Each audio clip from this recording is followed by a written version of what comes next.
గుర్తుపెట్టుకోండి. మనం ఏ కులానికి వ్యతిరేకం కాదు, ఎవరికి వ్యతిరేకం కాదు. మనం ఒకదానికి అనుకూలం. గింతమంది ఉన్న మనం ఇవాళ చిన్న వాళ్ళు కూడా సాధించే స్థాయిలో ఉన్నప్పుడు గింత ఉండి కూడా ఎందుకు ఇలా నిశ్చేష్టమై ఉంటా ఉన్నాం, ఎందుకు యాచించకుండా ఉంటా ఉన్నాం అనేది సమస్య. కాబట్టి గది పోగొట్టడం కోసం మాత్రమే ఇవాళ ఈ సందేశం అనేది మాత్రమే ఇక్కడికి వచ్చినట్టుగా నేను భావిస్తా ఉన్నాం. దానికి ఒకటి చెప్పాల్సిన అక్కర్లేదు, దానికి పెద్ద పాఠాలు కూడా అక్కర్లేదు, దానికి పెద్ద సాహిత్యం కూడా అక్కర్లేదు. ఏమి చేయాలనో, ఎట్లా చేయాలనో, ఎప్పుడు చేయాలనో అదంతా కూడా ఎవరికి వాళ్ళుగా నిర్ణయించుకొని చేయాలని చెప్పి నేను కోరుతా ఉన్నా. రెండవది అతి ముఖ్యమైనది, గ్రామీణ ప్రాంతాలను చూస్తా ఉన్నా. ఇవాళ చాలా గ్రామాలు చిన్న గ్రామ పంచాయతీ అయిన తర్వాత మనం ఎవరు ఒప్పుకున్నా లేకపోయినా ఇవాళ 4,000 సొసైటీ దాదాపుగా ఉంటే 3,500 ఒకప్పుడు ఉండే పెరిగి ఉంటాయి నాకు తెలిసి. ఓ 3,500 4,000 సొసైటీ కనుక ఉంటే ఆ సొసైటీలలో ఇవాళ గ్రామ పంచాయతీ వెళ్ళిపోయిన తర్వాత ఇలా ఒక గ్రామం ఒకటి ఉంటుంది, దాని కింద ఇంకో గ్రామం ఉంటుంది. ఆ కింది గ్రామంలో మనవాళ్ళు ఉంటారు, పెద్ద గ్రామంలో మనవాళ్ళు ఉండరు. కానీ ఇవాళ ఆ చెరువులు ఏవైతున్నాయో పెద్ద గ్రామంలో మీరు లేరు కదా అని చెప్పి ఆ చెరువుల మీద మన హక్కులు కట్ చేసే ప్రయత్నం చేస్తున్నారు. దాన్ని 100% దాన్ని కట్టేసి చేసుకోవాల్సి ఎక్కడి నుంచి మనం చేస్తున్నాం. తాళ్ళు ఎక్కేవాడిది తాడి చెట్టు, చేపలు పట్టేవాడిది చెరువు. ఇవాళ నేను ఆ రోజు చెరువుల మరమ్మత్తు ప్రోగ్రాం చేస్తున్న సందర్భంలో నేను ఒక ప్రతిపాదన కూడా పెట్టిన నాడు. ఇవాళ చెరువుల మీద నిలడు కాడ మాత్రమే కాదు, చెరువుల మీద రైతు సంఘాలు మాత్రమే కాదు, చెరువుల మీద చేపలు పట్టే వాళ్ళకు కూడా వాళ్ళకు కమిటీ లాంటిది వేయాలని చెప్పి ఈ ప్రతిపాదన పెట్టినా తప్పకుండా చెరువుల మీద మనకు కూడా హక్కులు కావాలి. ఏ గ్రామం అయితే విడిపోయిన సందర్భంగా మనవదికు గ్రామం పెద్ద గ్రామం వదికు చెరువు వదికు పోయినప్పుడు ఆ పాత సొసైటీలు ఎక్కడన్నా ఆ ఊర్లలో కొన్ని ఇబ్బందులు ఉంటే దాన్ని తప్పకుండా సార్ట్అవుట్ చేసి దాన్ని కాపాడుకోవాలని చెప్పి నేను మనం చేస్తాను. దానికోసం ఎల్లవేళలా పైగలు మాత్రమే కాదు ఐక్య ఉద్యమాలు కూడా మనం ఉండాలని చెప్పుకొని మనం చేస్తా ఉన్నాం. రెండవది, ఇవాళ ఒకప్పుడు చెర్లలో మనకు తెలుసు జన్న చేపలు, కొడుపు చేపలు, మాలపంగిరిగాల్లో ఏదో చిన్న చేపలు ఉంది. ఇవాళంతా హైబ్రిడ్ రేట్ వచ్చింది. ఒకనాడు చెరువంతా పట్టినా 1 టన్ను రాకపో. ఇవాళ ఆ చెరువులో 20 టన్నులు 30 టన్నులు సంపద వస్తాను. నేను అనేకసార్లు చెప్పిన ఈ 3,500 నుంచి 4,000 సొసైటీలు ఏవైతే ఉన్నాయో ఆ సొసైటీలకి ఇవాళ ఆ 2.5 ఎకరాల సభ్యత్వం అనేది ఒక ప్రతిబంధకంగా ఉంది. దాన్ని ఆచరించాలని చెప్పి నేను ఆడు చేసిన, కానీ దాన్ని ఎందుకో ఆపిండ్రు. ఇవాళ కొద్దిమంది వ్యతిరేకత కోసం ఆపిండ్రు.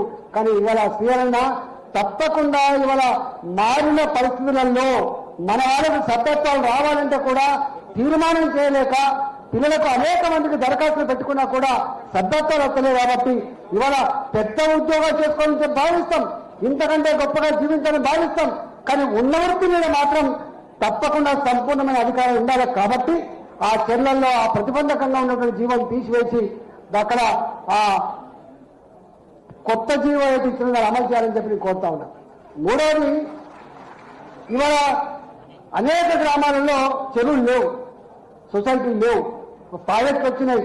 నాకు తెలుసు కదా, మీ మహబూబ్నగర్ జిల్లాలో కృష్ణా నది మీద ఎంతమంది బ్రోకర్లు ఎక్కడ సంపద మీద పట్టుదల మనం మాత్రం బుచ్చగాళ్ళ లెక్క ఉంటాం. కానీ దాని మీద బతికే బ్రోకర్లు ఎట్లా జీవిస్తున్నారో నాకంటే కొన్ని తెలుసు. కాబట్టి ఆ బ్రోకర్ల వ్యవస్థ ఉండద్దని చెప్పి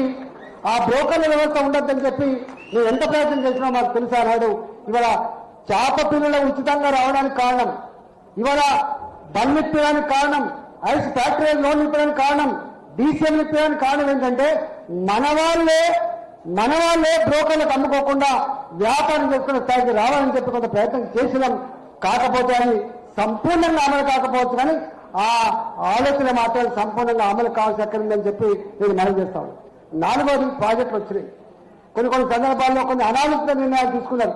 ఇవాళ అందరూ చేపలు పట్టారు, పద్మశాలి చేపలు పట్టే ఆస్కారం లేదు, గౌరవ చేపలు పట్టే ఆస్కారం లేదు.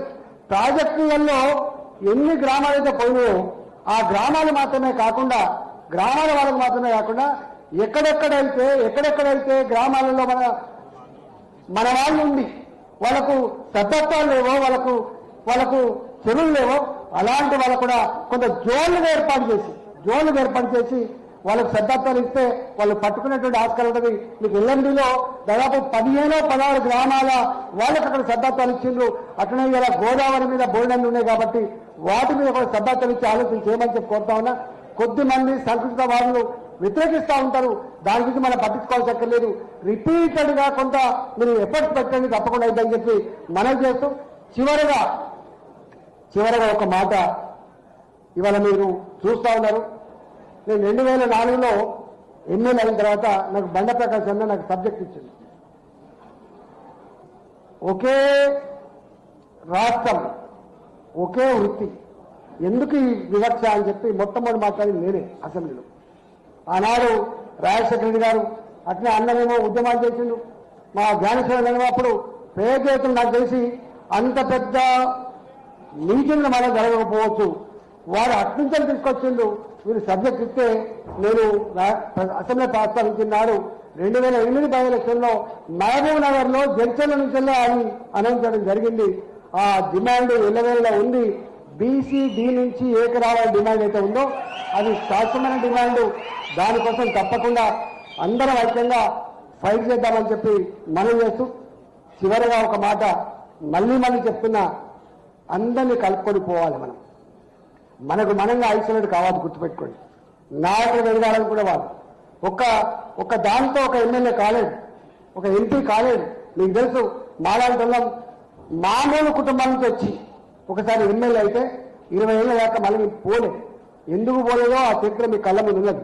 ఇవాళ ఇక్కడికి వచ్చిన మలకాయకి వచ్చిన నేను కొత్త ప్రాంతం వచ్చి నీ బిడ్డనని చెప్పగానే వచ్చింది. ఇవాళ మాలాంటి వాళ్ళం ఎక్కడ అణచివేత ఉన్నా, ఎక్కడ దోపిడీ ఉన్నా, ఎక్కడ అక్రమాలు జరిగినా, ఎక్కడ అప్రజాస్వామిక పద్ధతులు వచ్చినా దానికోసం వెలుగెత్తే బిడ్డగా మేము ఉంటా అని చెప్పి అప్పుడు చెప్పినా, ఇప్పుడు చెప్తాను, రేపు చెప్తా. ఫైటర్లాగా ఉండాలి. ప్రజల మీద జరిగేటువంటి దుర్మార్గాలు ఏమున్నా కూడా, మన మీద జరిగేటువంటి దుర్మార్గాలు ఏమైనా కూడా మన మీద మాత్రమే కాకుండా ఇతర ప్రజల మీద కూడా ఏమైనా అన్యాయం జరిగినా, దుర్మార్గం జరిగినా మనం తప్పకుండా అండగా ఉండాలి. మనం పెద్దల పాత్ర పోషించాలి.